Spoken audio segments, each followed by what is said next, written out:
Good evening, ladies and gentlemen, and welcome to the Holton Meats Coach's Corner, presented by Holton Meats Chop House Steak Burgers here at Aces Wild. We're here this week for week 2, the Waterloo game.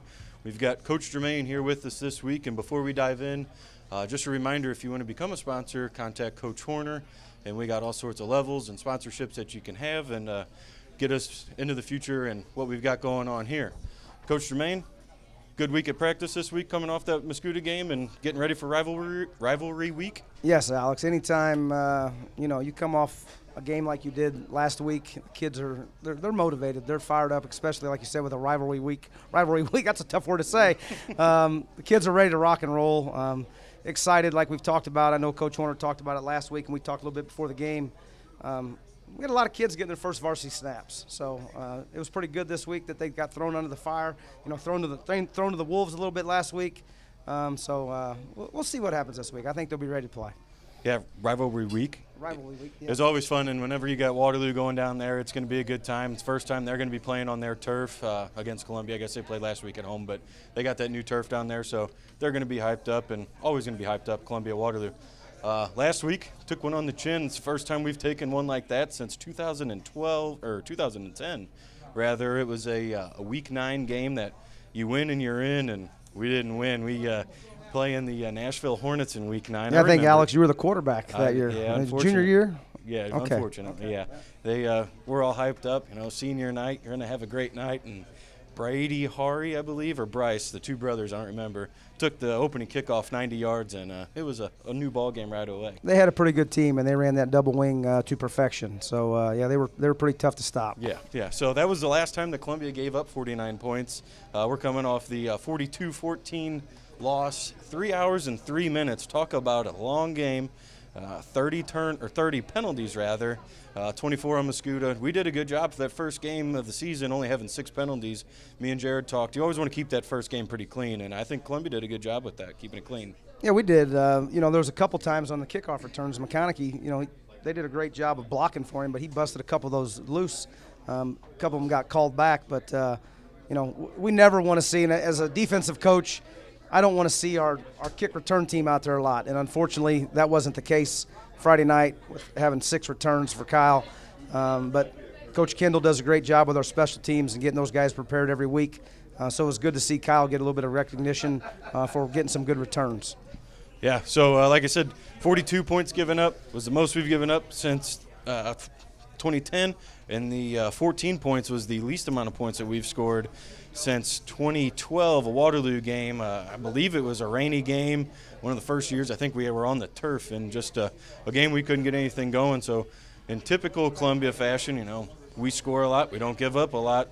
This time, roles were changed. It was a little different for us, but like you said, you're going to have to bounce back this week, and got a good week to do it. And it's not all negative what we had last week. We had a couple positives coming out of it. We talked, Coach Horner and I talked.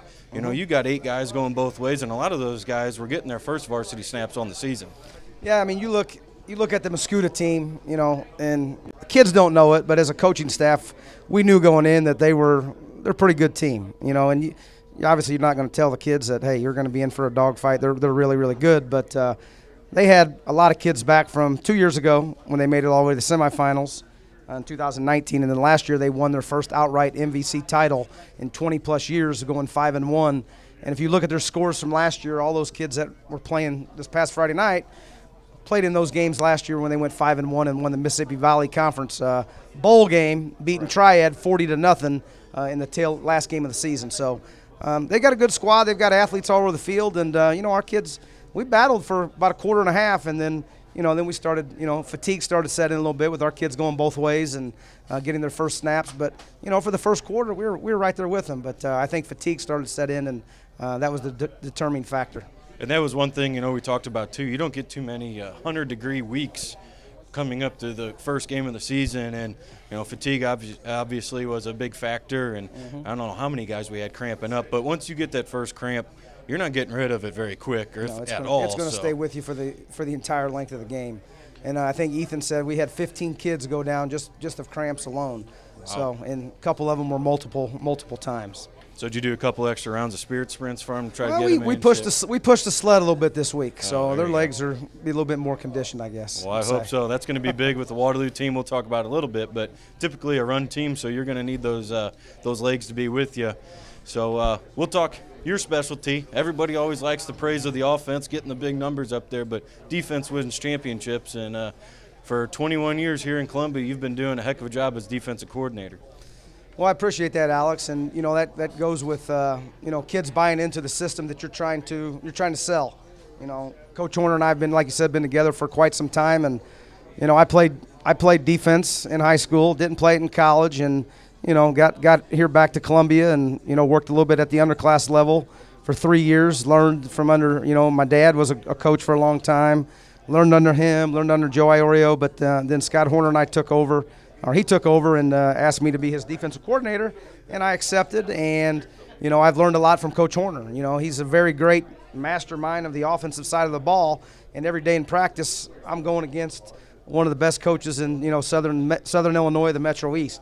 So a lot goes off to Coach Horner for the job he does with the program. But I think he's made me a better coach for just being around him. And you've made him a better coach, too, because I remember sitting in class back in the day, and you'd say, okay, Shlem, here's the formation. What are you going to do? And I'd say, well, I'm going to do this, this, and this. And you go, all right, well, now you're going to snap the ball, and I'm going to do this, this, and this. You're beat. I got you beat. And then you still do some of the same calls that you did 10 years ago. Yeah, so. there's calls that we use that we've had in since 01, 02, 03. And, it's a system. Yep. And you tweak it with your personnel from year to year. But for the most part, we talked, certain things mean certain things, and they still mean the same thing. And some of the kids that played with you, we still use the same terminology. And we tell the kids why we use it, and we bring those kids' names up when we're talking about it and why it means what it means. So it's kind of just a tradition of the defensive side of the ball. So this week, gave up 578 yards, 292 yards passing. They had some pretty big plays in there, scoring plays rather. I mean, you get running play, 32 yards, 43 yards, 27-yard pass, 29-yard pass, and then a 68-yard pass. So they get the big chunks. Now, with all those big yards, you got two safeties in Kyle McConaughey and Dominic Vegley that those guys run the alley so well on the run game. They're not afraid to stick their nose in there and make that tackle, but that kind of leaves you a little susceptible to that deep ball. Especially when you're playing against a team that has the athletes that Mascoutah has. You can't rely on your safeties to be your leading tacklers in a game. Right. Okay, if they are, then you're in trouble. That's why they scored 42 points. Right. So we've got to do a better job up front. We've worked with our DNs this week and our linebackers a little bit about understanding their role. I mean, everybody has a job. Everybody's responsible for a gap. It's your job. I mean, it's no different than the offensive side of the ball. You're responsible to block down. You're responsible to kick out. Everyone's responsible for their job. And if you don't do your job up front, then now our safeties from 12 yards are the ones having to roll down to make the tackles. And when you've got athletes out on the perimeter, they're coming down on play action to help make a play, and then people are running by you in the secondary. So we got to do a better job with our front seven, front eight, and don't rely on Dom and Kyle to make plays in the secondary. Right.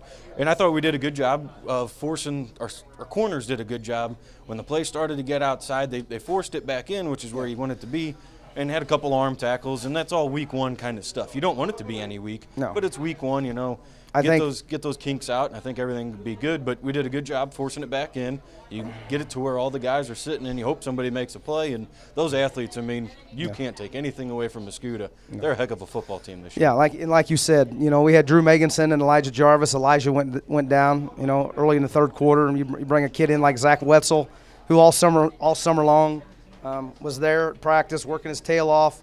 And he's not a big kid, but he's going to be in the right spots. He's going to do what you tell him to do, and we have all the confidence in the world that he's going to come in this week against Waterloo and fill Elijah's role and do a good job for us. Well, that's good. That's good to hear that you got somebody next man up kind of mentality. Yep. The big play of the weekend, though, I think was the first touchdown that the Eagles scored, and it's not something that you're always going to be saying your first touchdown in your defensive lineman, but you get Brendan Week in the backfield, forces a fumble.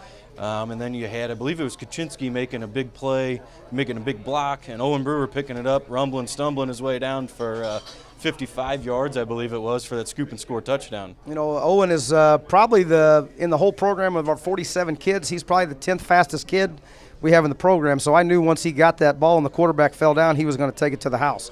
So you watch the highlight up here right now. You've got doubles formation out of Mascoutah. Looks like you're going to be bringing the blitz on the pre-snap read. And if you let it run a little bit, let me figure out how we get that. Got it going there. So you got them getting ready to bring the house there. Yeah, so you had a little show and no go from your backer on the inside up top, and you still had Brendan coming off the edge. And I think we did a pretty good job on the backside here with, like you said, Kuczynski, and I think this is Owen Brewer down on the end.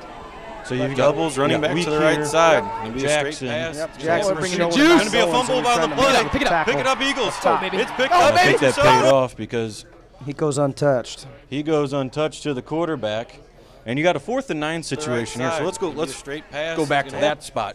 4th and 9. What are you thinking as a coach? Thinking, all right, they're not going to run the football. I want to get pressure on the quarterback, and I want to keep him inside the pocket.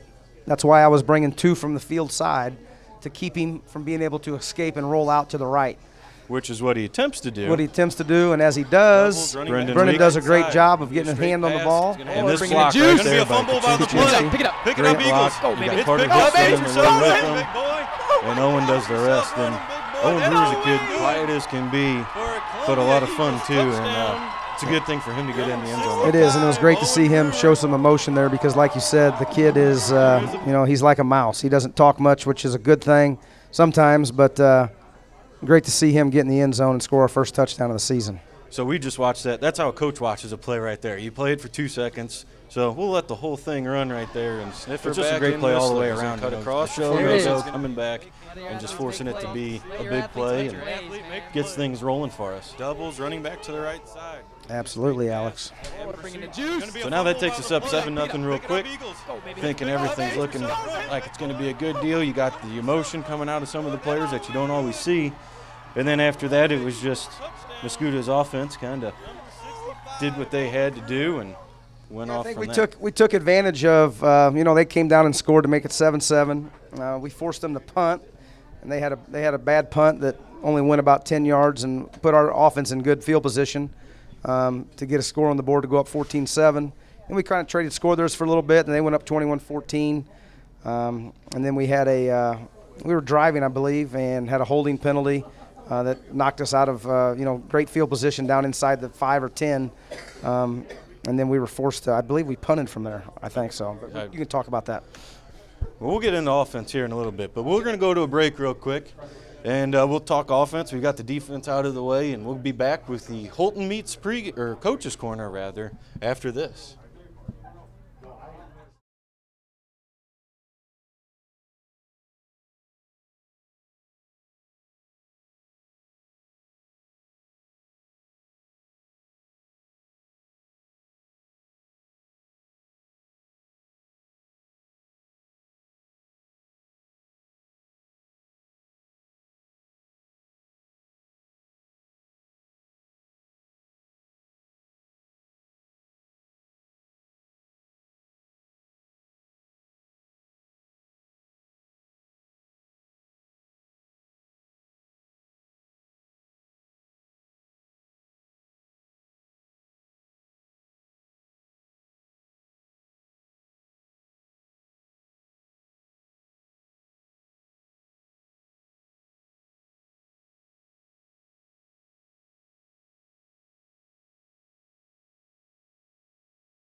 Welcome back, ladies and gentlemen, to the Fulton Meets Coach's Corner. Here in week 2, Alex Schlemmer and Jared Germain, Coach Germain with us here for this breakdown at Aces Wild. Coach, now let's go into the offensive side of the football. You were a pretty good offensive player back in the year, but you haven't had to do too much other than stop the offense anymore. But this week, couldn't get too much going, only had 79 yards of total offense, 65 of which was rushing. So going to have to do something a little bit different, and it all starts up front, like Coach Horner says every week. Got to control the line of scrimmage, and I think we had a little bit of a struggle trying to do that this week. Yeah, we did. And, like we said, we've talked about it. I'm not trying to make excuses for our kids, but they were thrown under fire against a pretty good team. And that you're going to see good teams from week to week with our schedule this year. I know Coach talked about our schedule, so I won't spend time on that. But, this week's no different. Waterloo plays in that conference in the Mississippi Valley, and their kids are, they're battle-tested from year to year from playing in that level of competition. So, our kids are going to have to crank it up a little bit, strap up the chin straps a little bit tighter, be ready to go. I guarantee you Coach Horner will have his kids on the offensive side of the ball ready to go this week. I guarantee it. I know he'll have a few wrinkles in there and, not giving away any tricks or anything, but his kids will be ready to play. And it's always, you come off a big loss, you're going to be out there firing, and you're going to be trying to get that you want to get up to where you need to be and where you should be and where you're accustomed to being as well. So the one big thing, though, it all starts in the trenches, but you can't have any trenches if you don't get a snap. We've took Kyle Jackson for granted, I guess, for 3 years. You never once talked about a bad snap from him, and you never talked about him. And Grant Anthony comes in last night, and he started a couple games last year at center, I believe, but we didn't have any issues at center at all as far as snaps go. Not one. I believe they were all on the money. We did, and with our offense, everything is a read, so that snap has to be on the money. If it's not, then it screws up the whole timing with the play. So I think Grant, and I know Grant did a great job with centers, with his snaps. Coach Baker talked about that the other day. We were watching film, applauding him for his effort snapping the ball. And that's, it starts right there, so that's something good that you like to see, and you hope that it is able to keep up for the rest of the year. Vaguely passing-wise, didn't really get too much going. I believe he only had 19 attempts on the night, 7 for 19 for 14 yards, so nothing spectacular. He was scrambling a lot of times, I think rushing-wise, because every time he takes a sack, hurts on his rushing side of things, and I think he had 8 attempts for 13 yards. Elijah Jarvis, your starting running back, 9 attempts for 25 yards, and I believe he was on the sideline with an injury early in the game? Or? Yeah, we unfortunately this week the Biltman kid, Jeremiah, he'll be out for the season. Elijah Jarvis is basically week to week. I do know that from our offensive side of the ball with our running backs. So Kyle McConaughey is going to see a little bit of action in the backfield this week, and they're going to move some other people around out at the receiver position.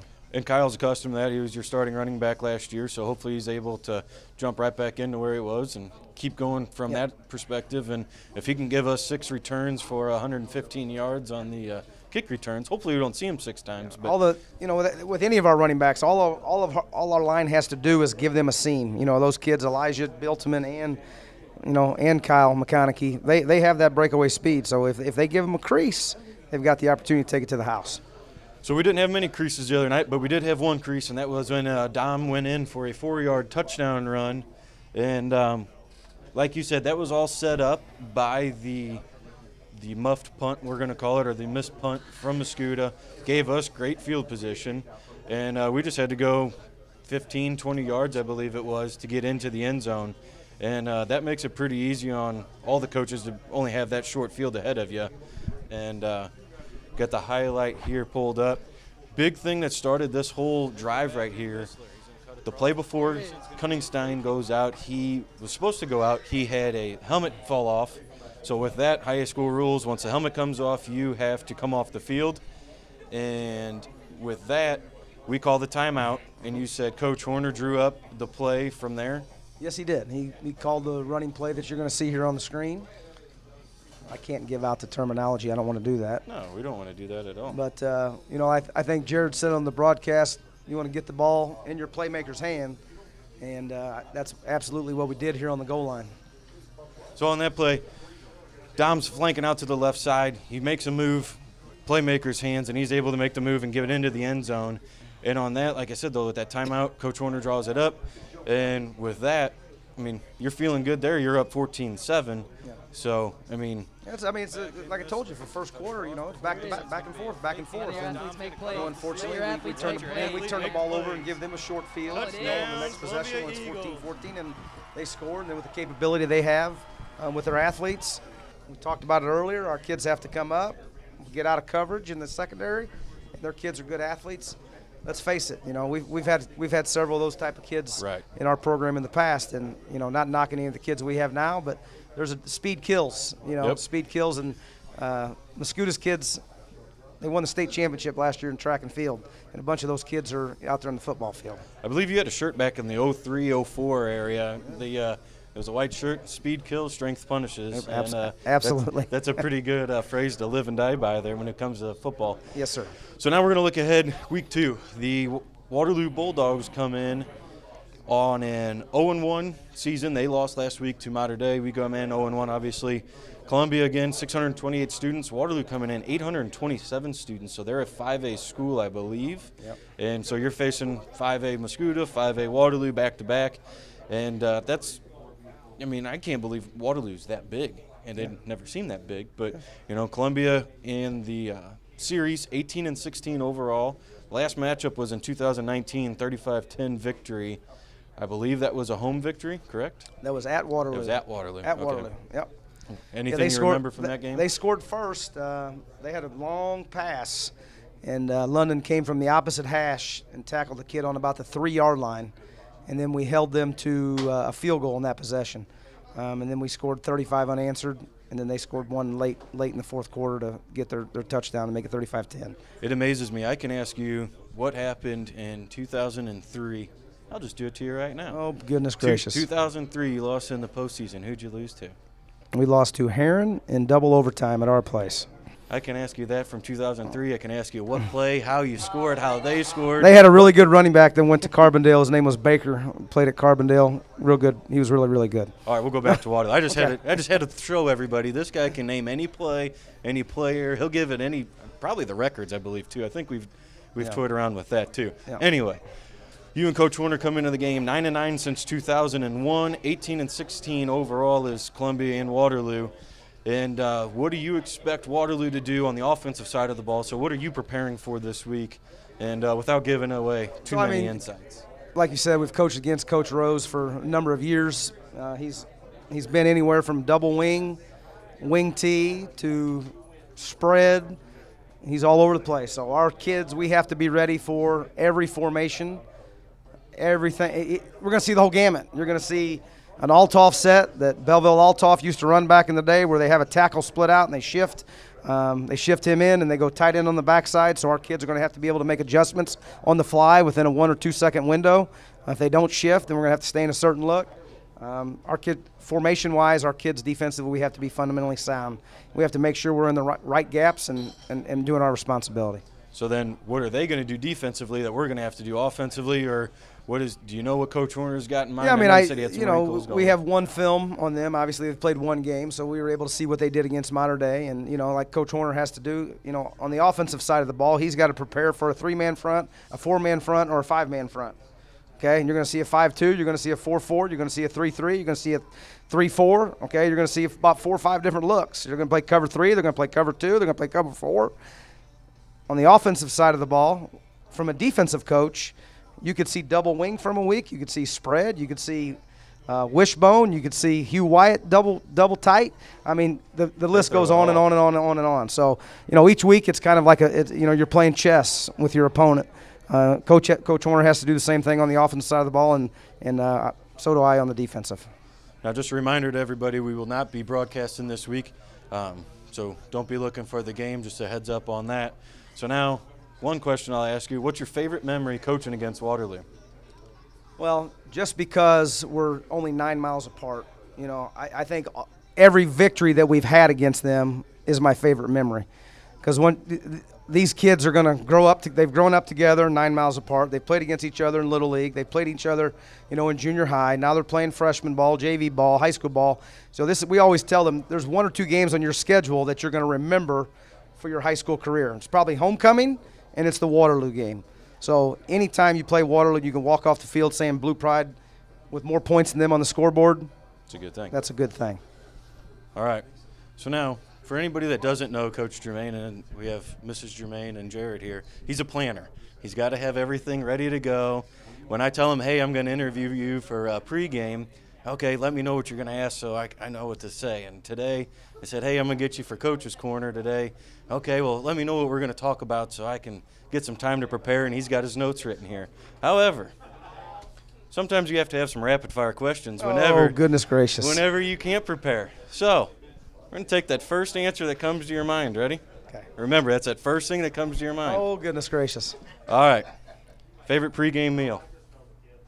Pasta. Pregame superstition? Shower. Pregame song? Justin Bieber. Justin Bieber. I knew that was coming. Favorite uniform combination? White on white.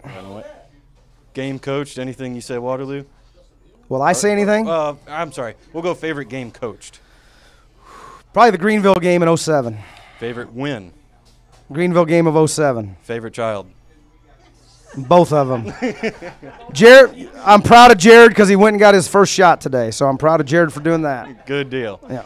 All right. Well, Coach Germain, thanks for coming in. Thank you for everybody for listening. Thank you for everybody coming up to Aces tonight to watch the Coach's show, Coach's Corner. And like I said, we will not be broadcasting this week, but we will be back here at 6:30 next Thursday at Aces Wild for the Week 3 Coach's Corner presented by Holton Meats before the Alton Marquette game.